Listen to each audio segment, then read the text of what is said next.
Welcome to easy web tricks. Kolkata মিউনিসিপ্যালিটিতে business করার জন্য যে ট্রেড লাইসেন্সের প্রয়োজন হয় তা অনলাইনে কিভাবে আবেদন করতে হয় সে বিষয়ে আমরা এখানে আজ আলোচনা করব। অনলাইনে আবেদন করার জন্য আমরা প্রথমে গুগলে গিয়ে সার্চ করব ট্রেড লাইসেন্স অনলাইন। নিচের দিকে একটু স্ক্রল করলেই আমরা কলকাতা কর্পোরেশনের অফিসিয়াল ওয়েবসাইট আছে, সেই ওয়েবসাইটে এসে ক্লিক করব।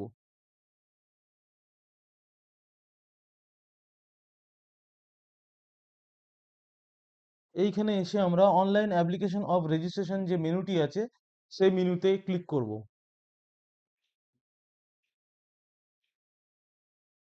এইখানে আগে থেকে ইউজার আইডি পাসওয়ার্ড থাকলে সেইটা দিয়ে লগ ইন করবো, অথবা আমি এখানে আমার মোবাইল নাম্বার এবং নিচে দেওয়া যে ভিজুয়াল ক্যাপচারটি আছে সেটা ইনপুট করব, করে লগ ইন বাটনে ক্লিক করব।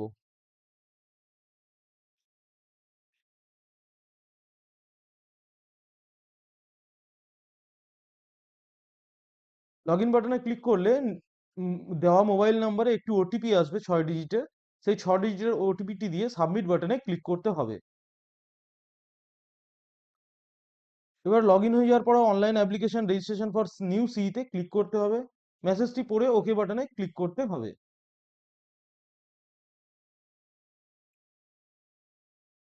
দেন আমি চলে যাব আমার অব্লিগেশন ফর্মে।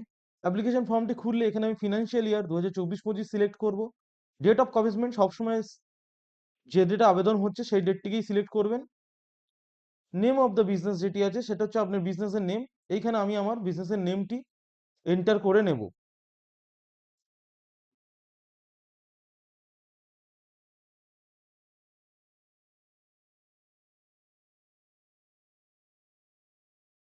নেক্সট হচ্ছে অ্যাসেসমেন্ট নাম্বার। অ্যাসেসমেন্ট নাম্বার আপনারা আপনাদের ট্যাক্সের বিলে পেয়ে যাবেন। আমি আমার যে প্রপার্টি ট্যাক্সের বিল আছে সেইখান থেকে অ্যাসেসমেন্ট নাম্বারটি দেখে এইখানে পুট করব।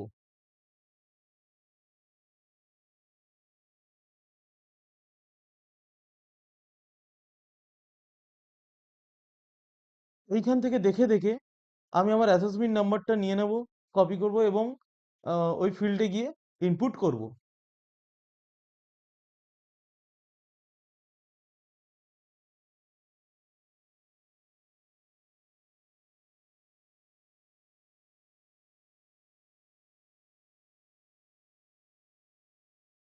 দেন সার্চ বাটনে ক্লিক করব।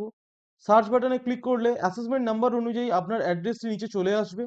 এইখান থেকে আপনাকে অ্যাকশন থেকে সিলেক্টে বলে একটি মেনু দেওয়া আছে, এই সিলেক্টে ক্লিক করতে হবে। সিলেক্টে ক্লিক করলে অ্যাড্রেসটা অটোমেটিক ফিড হয়ে যাবে। দেন আপনাকে এইখানে আপনার পিনকোড এন্টার করতে হবে। রেসিডেন্সিয়াল অ্যাড্রেস যেটি আছে আপনার, সেই অ্যাড্রেসটি আপনাকে এখানে এন্টার করে নিতে হবে।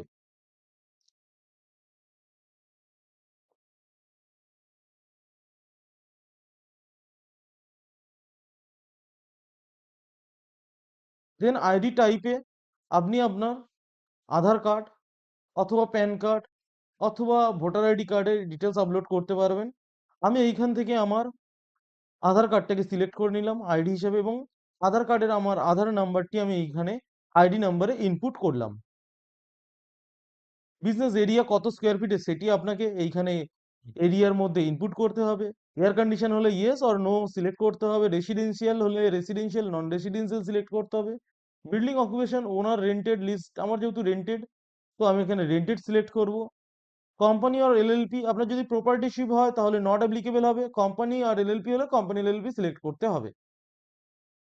Mobile number of C holder, যে আপনার এখানে এই ফিল্ডের মধ্যে আপনার মোবাইল নাম্বারটি ইনপুট করতে হবে। নেম অফ দ্য প্রোপাইটার, যে আবেদন করছে আবেদনকারীর নাম এইখানে ইনপুট করতে হবে।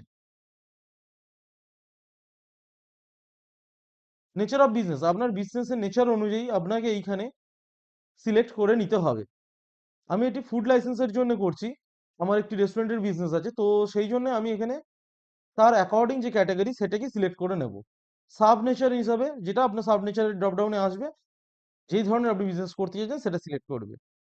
আই উইথ শ্রী শ্রীমতী, এখানে আমার নাম আমি এন্ট্রি করে নিলাম।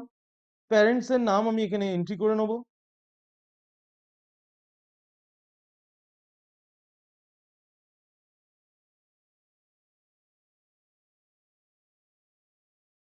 এজ ফিল্ডে আমি আমার এজটি এন্ট্রি করে নিলাম।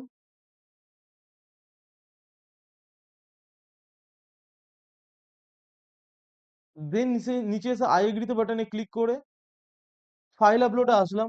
এইখানে আমাকে আমার ডকুমেন্টস আপলোড করতে হবে।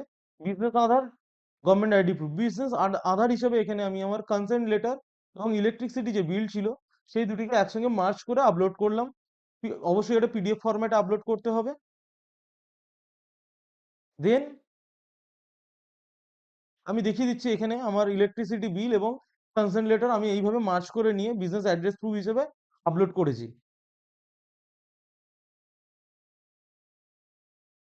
যেহেতু এটা আমার রেন্টেড প্রপার্টি, তো সেই হিসেবে আমাকে কনসেন্ট লেটার ইলেকট্রিসিটি বিলের সঙ্গে মার্জ করে আপলোড করতে হয়েছে।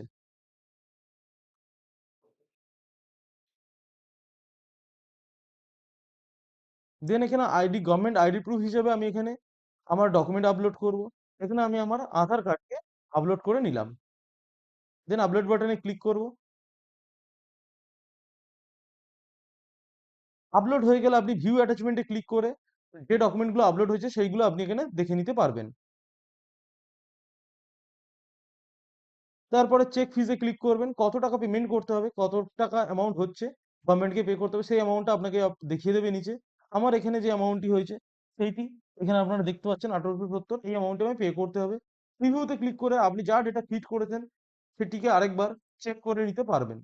যদি সবকিছু ওকে থাকে দেন আপনি ওকে বাটনে ক্লিক করবেন, অ্যান্ড নিচে সাবমিট বাটন আছে, সেই সাবমিট বাটনে ক্লিক করে দিতে হবে। সাবমিট বাটনে ক্লিক করার পরে এখানে সি নাম্বার জেনারেট হয়ে যাবে। এই ডিটেলসটা আপনাকে কপি করে সেভ করে নেবেন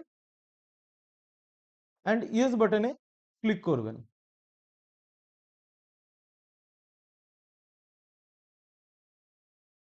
দেন আমি এই রিকোয়েস্ট নাম্বার যেটি জেনারেট হয়েছে এই রিকোয়েস্ট নাম্বারের এগেনস্টে দেখুন আমি এখানে পেস্ট করে নিচ্ছি। এর মধ্যে একটি রিকোয়েস্ট নাম্বার জেনারেট হয়েছে। রিকোয়েস্ট নাম্বারটি দিয়ে যখনই সার্চ করব আমার এখানে ডিটেলস চলে এসছে।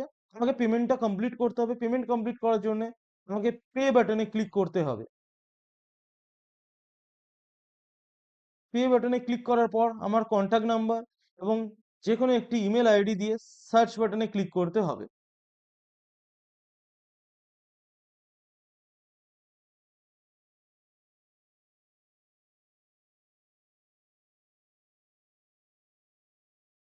সার্চ বাটনে ক্লিক করার পর আমার কাছে পুরো ডিটেলসটি এখানে চলে এসছে। এবার আমি পে বাটনে ক্লিক করে আমি পেমেন্টটা কমপ্লিট করব।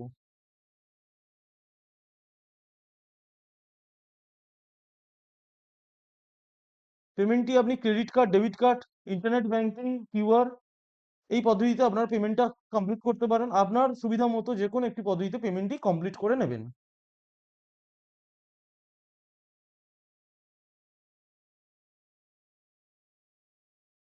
পেমেন্ট কমপ্লিট হয়ে যাওয়ার পরে আপনি তৎক্ষণাৎই আপনার সিইটা ডাউনলোড করে নিতে পারবেন। আমি আমার পেমেন্ট কমপ্লিটের পরে ডাউনলোড করেছি, সেইটি আমি এখানে খুলে আপনাদের সামনে দেখিয়ে দিচ্ছি। আমার সিই নাম্বার এবং আমার যে ট্রেড লাইসেন্সটা আছে সেটা জেনারেট হয়ে গিয়েছে।